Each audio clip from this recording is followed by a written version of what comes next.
ओम नमः शिवाय। आप सभी का बहुत बहुत स्वागत है आपके अपने प्रोग्राम शिव रहस्य द सीक्रेट ऑफ शिवा में। हम बात कर रहे हैं शिव भगवान से जुड़े हुए उन रहस्यों की जो अभी तक अनछुए थे। धीरे धीरे हम एक एक रहस्य को खोलते चले जा रहे हैं और हमारी समझ को बढ़ाते चले जा रहे हैं। पिछली बार हमने शंकर जी के ऊपर बात की, उनके अलंकारों को समझा, उनके पीछे के महत्व को समझा। अब इसी कड़ी को आगे बढ़ाते हैं और जानते हैं कि उनके साथ जुड़ी हुई जो छोटे छोटे अलंकार हैं उनके पीछे का और क्या रहस्य है। हमारे साथ हैं हर बार की तरह बीके राजीव भाई जी, जो कि एक स्कॉलर और रिसर्चर है। उनका स्वागत करते हैं। ओम शांति भाई साहब। ओम शांति भाई साहब, पिछली कड़ी में हमने बहुत सुंदर तरीके से मेरी समझ जो क्लियर हुई, जिसमें हमने जाना कि शंकर को जो जटाधारी बोलते हैं उसके पीछे का रहस्य क्या है, चंद्र जो है उसका क्या रहस्य है, और आपने सर्प का भी रहस्य बताया, तीसरी आँख का रहस्य बताया। अब एक और चीज़ जो शंकर जी में बहुत आम देखी जाती है, जिनको हम महाकाल बोलते हैं, भस्म जो है वो उनकी बॉडी पे हर तरफ देखी जाती है। इसके पीछे का क्या रहस्य है? देखिए, हमारे परंपरा में मैंने बताया कि जो सारी बातें आती हैं कहीं ना कहीं वो अलंकारिक बात उस देव की गुणों को दर्शाती है। तो भस्म जो है ये दो बातों का प्रतीक है कि एक तो संसार जो है नश्वर है, तो नश्वरता और वैराग्य का प्रतीक है। हमें स्मरण रखना चाहिए कि एक दिन हम सभी को, आज नहीं तो कल, जाना है, शमशान में ही जाना है। तो भस्म इस बात का सूचक है कि संसार नश्वर है, और अगर इस नश्वरता का भाव हम मन में रखते हैं तो हम किसी से जल्दी अटैच नहीं होंगे। तो भस्म ये बात को दर्शाता है कि वैराग्य और नश्वरता, और इस भाव को, जब भी इस भाव को रखते हुए इस जगत में, इस संसार में हम कर्म में आएंगे तो कर्म करते भी हम न्यारे और डिटैच रहेंगे। तो हमारी इस वैराग्य वृत्ति को कहीं ना कहीं दर्शाता है। इसलिए महादेव जी को सब जगह बताते हैं भस्म से जो है हर जगह, यहाँ तक कि कई कई मंदिरों में, यहाँ तक जैसे महाकालेश्वर मंदिर में आपने देखा होगा, शमशान की जो भस्म होती है, उस भस्म को जो है कहीं ना कहीं उसे शिवलिंग को जो है शिवलिंग पे चढ़ाया जाता है। बिल्कुल जी। तो भस्म वैराग्य का प्रतीक, वैराग्य का प्रतीक, नश्वरता का प्रतीक, मोह से अपने आप को मुक्त। क्योंकि आज के संसार में हम कहीं ना कहीं अपने जॉब से, बच्चों से अटैच्ड हैं। प्यार कोई प्रॉब्लम नहीं है, भगवान तो प्यार का सागर है। प्रॉब्लम अटैचमेंट है, क्योंकि प्यार से भी हम बिल्कुल निस्वार्थता। लेकिन हमने क्या किया आजकल, प्यार और अटैचमेंट को मिक्स कर दिया है। प्यार बांधता नहीं है, मुक्त करता है। प्यार निस्वार्थ होता है, मोह स्वार्थ होता है। तो उस स्वार्थ, उस मोह के बंधनों को काटने के लिए मन में ये स्मरण रखना बहुत आवश्यक है कि भस्म अर्थात वैराग्य और साथ साथ में संसार की नश्वरता, डिटैचमेंट, इस चीज को अगर हम स्मरण में रखकर फिर हम अपने कर्म क्षेत्र में आएंगे तो हम डिटैच भी रहेंगे और वो संतुलन बनाकर रख पाएंगे। बहुत सुंदर भाई साहब। आज नहीं तो कल खत्म हो ही जाएगा। पर हम क्या करते हैं कि जब इस संसार में आते हैं ना, तो इस भाव में इतने बह जाते हैं, उस प्रवाह में इतने बह जाते हैं कि हमें इसका स्मरण नहीं रहता है। लेकिन शिव जी को स्मरण है, वो गुण कहीं ना कहीं वैराग्य का महादेव ने प्राप्त किया है। इसलिए कई बार आपने देखा होगा कि महादेव को भी उनका निवास स्थान शमशान में भी दिखाया जाता है। जी बिल्कुल। इसलिए कहते हैं भूत प्रेत भी उनकी पूजा। हाँ, पर लोगों ने उसका आध्यात्मिक अर्थ ना समझकर बताते हैं कि उसका बहुत सारा अर्थ का अनर्थ हुआ, और और लोगों ने फिर अलग अलग उसका मीनिंग भी बताया कि हम भस्म लगाएंगे तो उसका टेम्परेचर और इससे क्या लेना देना है। That is a very different thing. उसकी अपनी विशेषताएं होंगी, मैं मना नहीं करता हूँ, लेकिन इसका आध्यात्मिक रहस्य जो है हमें सही मायने में उठाकर अपने जीवन को परिवर्तन करने में लगा सकते हैं। बहुत सुंदर राजीव भाई।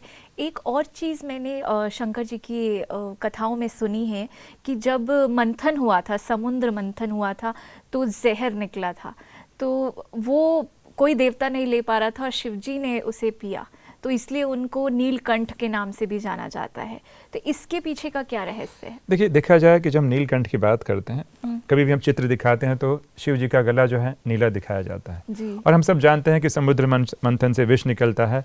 तो वास्तव में ये विष इस संसार में जो मौजूद जो विकार हैं, 5 विकार जो बताते हैं विकार है, महादेव या शिव क्या करते हैं, उस विकारों को बहुत ही सहजता से क्या किया, जिसे कोई धारण नहीं कर पाया, ना असुर ना देवता, कहानियों में बताते हैं। क्योंकि सब कॉम्प्रोमाइज और त्याग करने के लिए तैयार नहीं थे, सबको अमृत चाहिए था। बट ये इनकी त्याग भावना को दिखाता है। शिव ने क्या किया, उस हलाहल, इस विकार रूपी विष को बहुत ही सहजता से पी लिया। लेकिन मैं एक और बात बताता हूँ, पी लिया मतलब उसे पेट तक नहीं जाने दिया, हाँ, केवल यही कंठ था। में धारण किया। जी जी जी। तो कहीं ना कहीं ये उनके उस एक्सेप्टेंस की जो वृत्ति है उसको कहीं ना कहीं सूचित दर्शाता है। क्योंकि आज के युग में देखा जाए, देखिए दो चीज़ है, दो बातों को दर्शाता है। एक तो उनका त्याग, आज चाहे तो वो भी अमृत या और सब चीज़ों का लाभ ले सकते थे जी, लेकिन उन्होंने एक संतुलन बनाए रखने के लिए उन्होंने एक सेक्रीफाइस किया, कुर्बानी की, और उस कुर्बानी का परिणाम ये हुआ कि वो नीलकंठ से लोग उनको याद करते हैं। तो हमारी कुर्बानियाँ, हमारा त्याग जो है ना, वो बहुत महत्व का है। एक तो त्याग को सूचित करता है, दूसरा विष को उन्होंने गले में धारण किया, उसे पेट तक नहीं पहुंचने दिया है। तो कहीं ना कहीं ये उनके एक एक्सेप्टेंस की वृत्ति को भी दर्शाता है। क्योंकि आजकल देखा जाए संबंधों में ना, हम किसी भी जो नेगेटिव या कुछ भी चीज़ें होती हैं, इमोशंस भी आते हैं, तो उनको हम एक्सेप्ट नहीं करते हैं। ये टॉलरेंस पावर भी, बिकॉज यहाँ तक जहर रोक के रखना, उसमें उसके लिए भी तो टॉलरेंस चाहिए। But do we have that much amount of tolerance? क्या हमारे अंदर उतनी सहनशीलता है? बट हम सहते नहीं हैं। देखा गया कि हम सप्रेस कर लेते हैं। तो यहाँ पे सहने का मतलब क्या होता है? कई बार लोग एक्सेप्टेंस का भी अलग मीनिंग देते हैं। एक्सेप्टेंस का मतलब पराजय नहीं हुआ जी। एक्सेप्टेंस का मतलब हार मानना नहीं हुआ जी। एक्सेप्टेंस का मतलब होता है जो इमोशन आ रहे हैं उसे वैसा का वैसा फेस करना, ना उससे भागना, ना उसको दबाना, लेकिन रियलिटी का सामना, रियलिटी का सामना करना।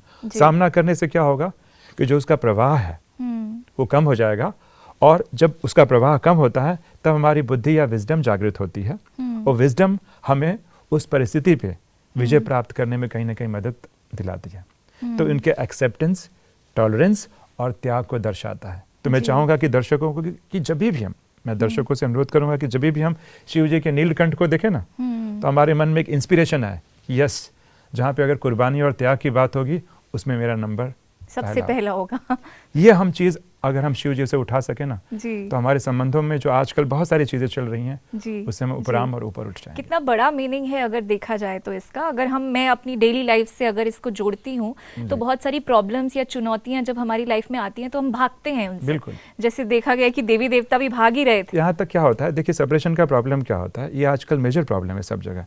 हम इमोशन को सप्रेस करके रखते हैं तो उसकी अभिव्यक्ति निंदा या क्रिटिसिज्म से होगी, और हम स्ट्रगल करते रहेंगे, और स्ट्रगल से हमारी एनर्जी डिप्लीट होगी। लेकिन जैसे ही हमने एक्सेप्टेंस को लिया तो हमारी ऊर्जा और बढ़ जाती है, और हम सामने वाली सिचुएशन को इन्फ्लुएंस करने में भी कामयाब हो जाते हैं।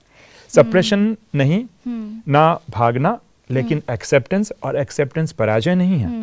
एक्सेप्टेंस हमें होश में लाता है, हमारी ऊर्जा को बढ़ाता है, ताकि सिचुएशन को हम इन्फ्लुएंस कर सकें। राजीव भाई, correct me if I am wrong, मतलब हम कोई भी सिचुएशन आती है या कुछ भी किसी टाइप का तो हम रेजिस्ट करने लगते हैं, और उसी चक्कर में क्या होता है कि वो चीज़ जो है हमारे अंदर ही अंदर फिर वो उफाल बढ़ जाता है, बहुत ज़्यादा बढ़ जाता है। आप रेजिस्ट नहीं कर रहे हैं, क्योंकि जैसे ही हम सप्रेस करते हैं ना और रेजिस्ट करते हैं, देखिए रेजिस्टेंस में क्या होता है, हमारी एनर्जी वेस्ट हो जाती है।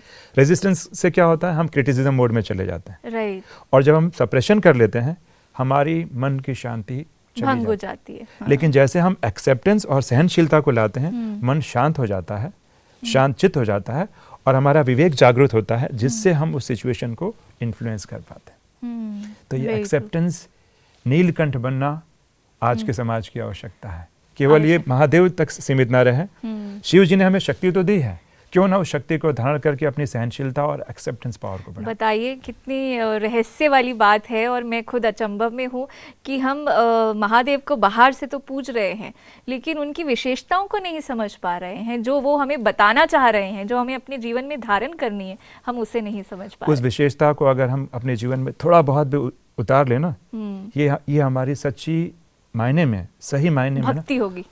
भक्ति या अर्चना या पूजा होगी। महादेव इससे खुश होंगे, शिव इससे खुश होंगे। जी, ये भी बहुत बड़ी बात है कि महादेव किससे खुश होंगे, ये भी मैं आपसे आगे जाके ज़रूर पूछूंगी। लेकिन अभी जब हम उनके सिंबोलिज्म की बात कर रहे हैं तो उनके हाथ में डमरू भी दिखाया जाता है और एक तरफ त्रिशूल दिखाया जाता है, तो इसका भी मैं आपसे थोड़ा सा रहस्य जानना चाहूँगी। हाँ, देखिए, वास्तव में देखा जाए तो जब हम त्रिशूल की बात करते हैं तो हमारे देवी देवताओं के हाथ में जितने भी अस्त्र और शस्त्र हैं वो उनके शक्ति का परिचायक हैं। ओके। आपने देखा होगा कि जब दुर्गा देवी जो होती है, शक्ति जब हम बात करते हैं तो इंटरनल पावर की इंटरनल बात पावर, कर रहे हैं, इट्स नॉट एक्सटर्नल पावर। वरना सोचिए जितने भी वेपन्स जो दिखाए गए देवी देवताओं के, अगर केवल वो अस्त्र शस्त्र होते हैं तो आजकल तो AK-47 और बहुत सारे वेपन्स हैं जो हाईली रिफाइंड है, why they will do that. तो वो उनकी शक्ति का परिचायक है। तो जब हम त्रिशूल दिखाते हैं तो त्रिशूल में 3 शूल हैं, तो कहीं ना कहीं परमात्मा की स्थापना, विनाश और पालना, जो 3 कर्तव्य हैं, इस 3 कर्तव्यों को कहीं ना कहीं सूचित करता है। और त्रिशूल अर्थात जैसे मैंने बताया, जहाँ पे भी 3 चीजें आप देखती हैं, चाहे त्रिपुंड हो, चाहे त्रिशूल हो, ये परमात्मा के त्रिमूर्ति होने का सूचक है। परमात्मा शिव के 3 कर्तव्य और त्रिलोकीनाथ होने का भी सूचक है। तो ये त्रिशूल जो 3 जो शूल दिखाए जाते हैं, आपने देखा होगा कि उसके नीचे एक रॉड रहता है। त्रिशूल तब बनता है, एक रॉड रहता है जी। तो जो छड़ है त्रिशूल के नीचे का, वो उनकी दृढ़ता का प्रतीक है। और कई बार चित्रों में गड़ा हुआ त्रिशूल दिखाते हैं। वो गड़ा हुआ त्रिशूल उस अथॉरिटी का प्रतीक है, उस आधिपत्य का प्रतीक है। तो इस प्रकार त्रिशूल का एक यह आध्यात्मिक मीनिंग होता है। और कई बार लोग त्रिशूल को इस अर्थ में भी लेते हैं, कई लोग ये भी मानते हैं कि 3 प्रकार के दुख होते हैं, भौतिक, दैविक और आध्यात्मिक। ये 3 प्रकार के ताप, 3 प्रकार के जो दुख होते हैं, उससे भी मुक्ति मिलती है। तो त्रिशूल इस प्रकार से देखा जाए सार रूप में तो कहीं ना कहीं उस शक्ति का परिचायक है जो महादेव ने शिव से अर्जित की है। और कुछ कुछ जैसे मैंने बताया कि बहुत सारे शिव जी के जो गुण है ना, वो महादेव में दर्शाने का प्रयास किया गया, जैसे उनका त्रिमूर्ति होना या त्रिलोकीनाथ होना, वो कहीं ना कहीं सिंबॉलिक वे में रिप्रेजेंट करने की कोशिश की गई है। ये इसीलिए शिव और शंकर को एक साथ दिखाया गया है शायद से, क्योंकि ये जो शिव जी के जो गुण हैं वो शंकर जी में ज्यादा दिखते हैं, बाकी देवताओं में इतने नहीं देखे जाते हैं, इसलिए शायद वो क्लोज रिजेम्बलेंस हो गया है। बिल्कुल। और जो आप पूछ रहे थे डमरू के बारे में जी, तो डमरू या नाद जो है किसका प्रतीक है? उस ज्ञान डमरू का प्रतीक है। लोगों ने देखा होगा कि लोग क्या करते हैं कि ना डमरू पहले जमाने में हमने डमरू तब देखा था जब मदारी आता था, है ना, और बंदर को कंट्रोल करता था। तो डमरू कहीं ना कहीं उस ज्ञान नाद, उस ज्ञान ध्वनि का प्रतीक है कि उन्होंने उस ज्ञान नाद से, इस ज्ञान डमरू से कई आत्माओं को क्या किया था? जागृत किया था। तो ये जागृत उस ज्ञान से जगाने का भी प्रतीक है, या किसी को वश में उस ज्ञान से कंट्रोल करने का भी प्रतीक है। तो डमरू सहजता कहीं ना कहीं ये बताता है कि इस ज्ञान की ध्वनि को इस संसार में हम संचारित करें जो हमारे पास है। तो शिव से ज्ञान लेने के पश्चात उन्होंने इस ज्ञान नाद के द्वारा सोई हुई आत्माओं को उस अंधकार में, अज्ञान अंधकार की निद्रा से जागृत किया था। तो इस प्रकार डमरू जो है ज्ञान का प्रतीक है, ज्ञान से जगाने का प्रतीक। इसके साथ एक जनेऊ धारण किए हुए दिखाया जाता है शंकर जी को, तो जनेऊ के पीछे का क्या? बिल्कुल बिल्कुल, जितने भी छोटी छोटी चीजें हैं उनका एक आध्यात्मिक अर्थ है। अब जनेऊ जिसे यज्ञोपवीत भी कहा जाता है, तो कहीं ना कहीं अनुशासन और मर्यादा का प्रतीक है। आपने देखा होगा कई बार कंगन बांधा जाता है, जो चीजें सर्कुलर फॉर्म में यूजुअली बांधी जाती है वो कहीं ना कहीं डिसिप्लिन, मर्यादा का सूचक है, उनकी पवित्रता का सूचक है। इसलिए कई बार ब्राह्मणों को आपने देखा होगा, ब्राह्मण या जो भी देवी देवता हैं, तो जनेऊ इस बात का भी सूचक है कि उनकी पवित्रता, उनकी बताते हैं मर्यादा, अनुशासन, उसको उन्होंने कहीं ना कहीं बांध के रखा है, धारण करके। और इतना ही नहीं, ऐसे और भी छोटी छोटी चीजें हैं जो लोग नोटिस नहीं कर पाते हैं, मैं अभी आपके समक्ष रखूंगा। जैसे कि आपने देखा होगा कि महादेव जी जब तपस्या करते हैं तो किस चीज पे तपस्या करते हैं? किस पे बैठे रहते हैं? कैलाश पे, पत्थर पे। हाँ, पर सिर्फ पत्थर पे बैठते हैं कि कुछ और भी रहता है? हाँ, वो शेर का कुछ रहता है, शेर की खाल होती है। जी जी जी जी। तो शेर एक हिंसक प्राणी है जी, पर उन्होंने शेर की खाल पे बैठा हुआ दिखाना अर्थात इस बात का सूचक है कि उन्होंने हिंसक वृत्तियों को भी अपने कंट्रोल में रखा हुआ है। तो व्यक्ति आध्यात्मिक शक्ति या तपस्या के बल से, योग की शक्ति से इतनी शक्ति जागृत कर लेता है कि वो ऐसे हिंसक वृत्तियों को भी अपने वश में कर लेता है। और इतना ही नहीं, कई बार आपने ये भी देखा होगा कई कई जगह पर मृग छाल दिखाया जाता है जी, या मृग छाल लपेटे भी दिखाया जाता है जी। तो मृग छाल इस बात का प्रतीक है कि मृग अर्थात हिरन जो शांत रहता है कि चंचल रहता है? थोड़ा चंचल रहता है। हाँ। तो जो वृत्तियां जो बहुत चंचल हैं, ऐसे चंचल वृत्तियों को भी उन्होंने अपने एक सहजता से आसन बना लिया है। तो it reflects the control of mind. See the control of mind he is having. तो इस प्रकार देखिए वो भी उनके गुणों का कहीं ना कहीं क्या है? परिचायक है। इतना ही नहीं, आपने अगर गौर किया होगा कि महादेव जब तपस्या करते हैं उन्हें नग्न शरीर दिखाया जाता है ना, ऐसे नहीं कि कोई बहुत सारे कपड़े पहने हुए, ऐसे बाकी देवी देवताओं को एकदम Yes. सोने के कपड़ों में दिखाया जाता है, Correct. शंकर जी को नहीं। हाँ, ये इस बात का सूचक है अगर देखा जाए कि जब आत्मा जब आती है तो आत्मा जब परम धाम से आती है तो उसे कोई कॉस्ट्यूम नहीं मिला रहता है, वो शुद्ध फॉर्म में आत्मा क्या है, अशरीरी है। अशरीरी। तो महादेव जी को इस प्रकार दिखाना ये इस बात का सूचक है कि वह आत्मिक अवस्था में स्थित है, उनके उस अशरीरी अवस्था का परिचायक है। राइट। इतना ही नहीं, जब वो तपस्या करते हैं तो आपने देखा होगा अशरीरी रहते हैं और साथ में उनके कमंडल भी रहता है। तो कभी हमने सोचा कि कमंडल कौन से काम में आता होगा?